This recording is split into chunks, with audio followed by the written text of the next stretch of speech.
2장, 에고가 항상 옳은 이유. 부드럽게 시작하기 위해 에고가 어떻게 항상 옳다고 투사할 수 있는지에 대한 요점을 말하겠습니다. 나는 원래 이 게임을 안전게임에서 나온 에고 게임이라고 설명했습니다. 개인 차원에서는 정말 에고 게임입니다. 그러나 타락한 존재들이 이 게임을 가져다가 에고 드라마들을 정의하고 정당화하는 데 사용했기 때문에 이 책에 포함시킨 것입니다. 수많은 영적인 구도자들과 종교인들 및 비종교인들은 자신의 에고가 옳다는 것을 증명하기 위해 평생을 바쳐왔습니다. 그들은 영적인 자유로 가는 참된 여정을 찾는 대신 내가 파멸로 이끄는 넓은 길이라고 부르는 거짓 여정을 기꺼이 따라왔습니다. 세상을 정직하게 살펴보면 많은 사람이 특정한 사고체계가 유일하게 옳고 다른 것은 모두 거짓이라는 것을 증명하는 게임에 빠져 있다는 것을 알 수 있습니다. 이 게임은 다양한 변장을 하고 있으며 실제로 사람들을 평생 동안 사로잡을 수 있습니다. 하지만 결국에는 이 게임에 지쳐서 이 세상에 존재하는 사고체계 너머에 특정한 형태의 궁극적인 진리, 궁극적인 실제가 존재하지 않는지 궁금해지기 시작할 것입니다. 그 시점에서 여러분은 그리스도 의식의 여정으로 나아갈 수 있는 본질적인 선택에 직면하게 됩니다. 그 선택은 더 높은 실제를 기꺼이 찾을 것인지 아니면 더 정교한 버전의 에고 게임을 받아들여 궁극적인 신념 체계를 확립할 것인지 여부입니다. 물론 대부분의 사람은 자신이 직면한 선택을 이해하지 못합니다. 내가 이 담화를 하는 목적은 내 말 뒤에 숨은 더 깊은 실체를 이해하고자 하는 사람들을 위해, 선택의 기로에 서 있는 사람들을 위해 그 실체를 명확하게 설명하는 것입니다. 22. 너희가 무엇을 예배하는지 알지 못하나니. 23. 그러나 진실하게 예배하는 사람들이 영적으로 참되게 아버지께 예배를 드릴 때가 올 터인데 바로 지금이 그때이다. 아버지께서는 이렇게 예배하는 사람들을 찾고 계신다. 24. 신은 영이시다. 그러므로 예배하는 사람들은 영적으로 참되게 신께 예배드려야 한다. 분리가 우상 숭배로 이어지는 방법. 간단한 사고 실험을 해보겠습니다. 내가 사과라는 단어를 말할 때 여러분의 마음속에 어떤 일이 일어나는지 주목해 보세요. 즉시 사과가 여러분에게 어떤 의미인지에 대한 정신적 이미지가 떠오를 것입니다. 이제 내가 여러분에게 고립된 섬에서 새로운 과일이 발견되었다고 이야기한다고 상상해 보세요. 내가 그 과일에 대해 설명하면 여러분은 그 설명을 바탕으로 정신적 이미지를 떠올릴 것입니다. 차이점은 물리적 감각을 전적으로 신뢰할 수 없다는 점을 고려할 때 여러분이 사과를 직접 경험했기 때문에 사과에 대한 정신적 이미지는 적어도 실제와 어느 정도 연관되어 있다는 것입니다. 반면에 미지의 과일에 대한 여러분의 정신적 이미지는 여러분이 그것을 경험하지 않았기 때문에 실제와 연결되어 있지 않습니다. 이것은 신에 대한 에고의 인식에 근본적인 문제가 있음을 보여줍니다. 에고는 여러분이 여러분의 근원으로부터 분리되어 태어났기 때문에 에고는 결코 신에 대한 직접적인 경험을 할 수 없습니다. 에고 전체가 신의 실제와는 결코 비교할 수 없는 신에 대한 정신적 이미지로 기반을 둡니다. 에고는 항상 신에 대한 정신적 이미지를 방어하려고 노력할 것이며 이는 의식하는 자아가 실제로 신을 경험하지 못하게 막아야 한다는 의미입니다. 물론 차이점은 의식하는 자아는 창조주 존재의 확장이기 때문에 의식하는 자아는 실제로 신을 경험할 수 있다는 것입니다. 영과 진리로 신을 예배한다 라는 것은 의식하는 자아의 능력을 활용하여 신의 존재를 직접 경험한다는 의미입니다. 신이 주신 이 능력, 즉 지식의 열쇠를 활용하지 않는 사람은 우상을 숭배하는 것이며 종교에 대한 모든 접근 방식은 신에 대한 고정된 이미지에 기초합니다.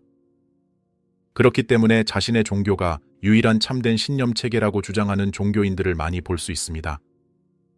물론 정치적 신념 체계나 심지어 과학적 물질주의라는 신념 체계로 똑같은 일을 하는 사람들도 볼 수 있습니다. 이원성의 기원 이해하기. 이제 특이한 사실처럼 보이는 것, 즉 상충되는 신념 체계가 너무 많아서 모두 참일 수 없는데 왜 그렇게 많은 사람이 자신의 신념 체계가 유일한 참이라고 절대적으로 확신할 수 있는지 생각해 보겠습니다.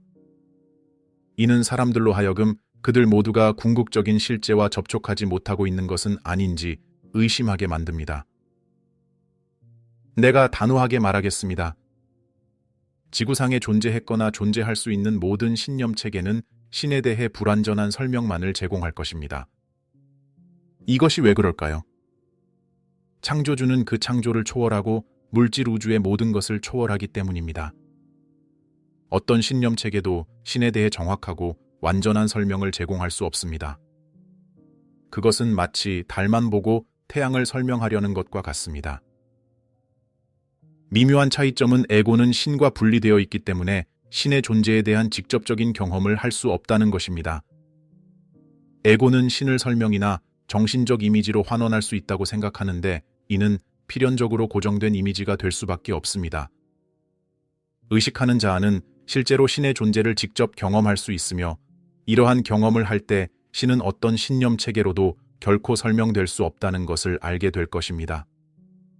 신은 오직 경험할 수 있으며 그 경험에 말을 붙이려고 하는 순간 그 경험을 저하시키게 됩니다. 에고에게 신은 실제 살아있는 현존이 아닙니다. 신은 개념, 정신적 이미지입니다. 의식하는 자아는 신을 바로 여기 있는 살아있는 존재로 경험할 수 있지만 에고는 신을 멀리 있는 개념적 존재로만 볼 수 있습니다. 사과와 알 수 없는 과일의 비유에서 말했듯이 에고는 신에 대한 정신적 이미지를 실제와 비교할 수 없으므로 우상 숭배를 극복할 수 없습니다. 에고의 신에 대한 고정된 이미지에서 벗어나는 것은 의식하는 자에게 달려 있습니다. 그러기 위해서는 에고가 어떻게 무오류의 신념 체계를 만들면서 안전에 대한 끝없는 욕구를 표현하는지 이해해야 합니다. 다음에 설명할 개념은 아직 신이라는 존재를 직접 경험하지 않았다면 이해하기 어려울 수 있습니다. 그래도 이 개념을 마음속에 품는 것은 가치가 있습니다. 사실 의식하는 자아가 신의 존재를 경험할 수 있다고 말하는 것은 전적으로 옳지 않습니다. 그 이유는 경험이라는 단어를 사용하면 사람들은 종종 정상적인 의식 상태에서 했던 경험을 생각하게 되기 때문입니다. 예를 들어 해변에 가서 아름다운 일몰을 보고 있지만 자신이 멀리서 그 풍경을 바라보는 분리된 관찰자라는 것을 알고 있습니다. 이 멀리서 관찰하는 것이 바로 에고가 신을 생각하고 신을 경험하는 개념, 그리고 그 밖의 모든 것을 생각하는 방식입니다. 에고는 신을 하늘에 있는 먼 존재로 경험해야 한다고 생각합니다. 실제로 신을 자기 밖에서 찾는 한 결코 신을 경험할 수 없기 때문에 신은 내 안에 있다고 말한 것입니다. 신을 경험하기 위해서는 자신을 분리된 존재로 보는 것을 잠시라도 멈추고 대신 신과 하나가 되는 것을 기꺼이 경험해야 합니다. 나의 초기 추종자들 중 일부가 신비적 직관이라고 부르는 것을 통해서만 신을 경험할 수 있는데 이는 알고 있는 존재와 알려는 사람 사이의 하나됨을 의미합니다. 대상과 관찰자 사이의 일반적인 분리가 아니라 관찰자는 관찰 대상과 하나가 됩니다. 참고로 이것은 모든 것이 의식을 가지고 있기 때문에 가능합니다. 의식하는 자아는 어떤 대상, 심지어 돌멩이 하나라도 그 대상의 의식과 하나됨을 경험할 수 있습니다. 에고는 결코 신비적 직관을 경험할 수 없습니다. 왜냐하면 만약 그렇게 한다면 그것은 즉시 존재하지 못할 것이기 때문입니다. 신비적 직관은 하나됨이며 하나됨에는 분리의 여지가 없으므로 반대되는 관점이 존재할 여지가 없습니다. 에고는 분리에서 태어났기 때문에 그 세계관에는 실제로 상반된 극성이 존재할 여지가 있습니다. 에고는 적어도 두 가지 극단을 통합하는 사고의 형태를 결코 벗어날 수 없습니다. 이것이 왜 그럴까요? 나는 신의 실제에는 오직 하나됨만이 존재한다고 말했었습니다. 어떻게 하나됨에서 자신을 분리할 수 있습니까? 거리를 만들어야만 가능한데 그것은 공간에 의해 분리된 것으로 보이는 두 개의 극성이 있을 때만 가능한데 하나됨에는 거리가 있을 공간이 없기 때문입니다. 거리가 있어야만 하나됨에서 분리되어 하나됨 바깥에 존재할 수 있다는 환영의 여지가 생기고 심지어 아담과 하와가 정원에서 신을 피해 숨었던 것처럼 신으로부터 무언가를 숨길 수 있습니다. 사람들은 왜 그렇게 확신할까요? 어떻게 에고가 항상 옳다고 믿을 수 있을까요? 두 개의 상반된 극단을 만들면 이원적 체계, 즉 이원적 세계관이 만들어집니다. 그런 다음 에고는 그 체계에 가치 판단을 부과하여 한 극성을 선 옳음 또는 참으로 정의하고 다른 극성을 악, 잘못 또는 거짓으로 정의합니다. 선한 극단에 속하는 사람은 반대 극단에 속하는 사람들에 비해 항상 옳습니다. 즉 이제 자신의 신념 체계에 맞지 않는 증거나 관점을 무시하거나 반박하거나 부정할 수 있습니다. 반대되는 증거를 모두 무시하면 어떤 주장이든 증명할 수 있습니다.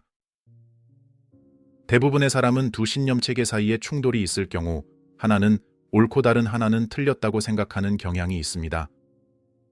이원론적 논쟁의 양측에 있는 사람들은 모두 하나됨이라는 신의 실체로부터 분리되어 있기 때문에 신과 접촉하지 못하는 것이 실상입니다. 에고는 이것을 결코 볼 수 없으며 사람들의 의식하는 자아가 이원론적 논리를 꿰뚫어 보지 못하는 한 그들도 그것을 볼 수 없습니다. 그들은 자신의 편이 옳다는 것을 증명하려는 에고 게임에 갇혀 있으며 명백히 틀렸음에도 불구하고 여전히 자신이 옳다고 주장하는 다른 극단의 사람들에게 끊임없이 도전받고 있습니다. 사람들이 자신이 옳다고 그렇게 확신할 수 있는 메커니즘은 무엇일까요? 하나됨을 경험할 때 여러분은 신의 실제에 대한 정신적 이미지를 가지고 있지 않은 것입니다. 여러분은 하나됨을 경험하고 하나됨의 구체 안에 있는 모든 것은 실제하는 반면 그 구체 밖에 있는 모든 것은 비실제한다는 것을 분명히 경험합니다. 또한 오직 하나됨만이 존재한다는 것을 경험하는데 이는 하나됨 밖에 있는 것은 이원성에 사로잡힌 존재들의 마음속에서 일시적으로 존재할 뿐이라는 의미입니다. 하나됨, 즉 그리스도 의식을 경험할 때는 정신적 이미지도 없고 가치 판단도 없습니다. 오직 실제하는 것과 비실제하는 것만 구별할 뿐 선과 악, 참과 거짓, 옳고 그름을 구별하지 않습니다. 이 하나됨에서 자신을 분리하면 하나됨을 숨기는 이원성의 베일에 눈이 멀어집니다. 그 대신 여러분이 보는 모든 것은 두 가지 극성이 있는 이원적 관점에 기초합니다. 참고로 그리스도 의식을 가진 사람은 여전히 자신이 공동 창조하고자 하는 것에 대한 정신적 이미지를 만듭니다. 그러나 그러한 사람은 정신적 이미지들을 실제로 착각하지 않습니다.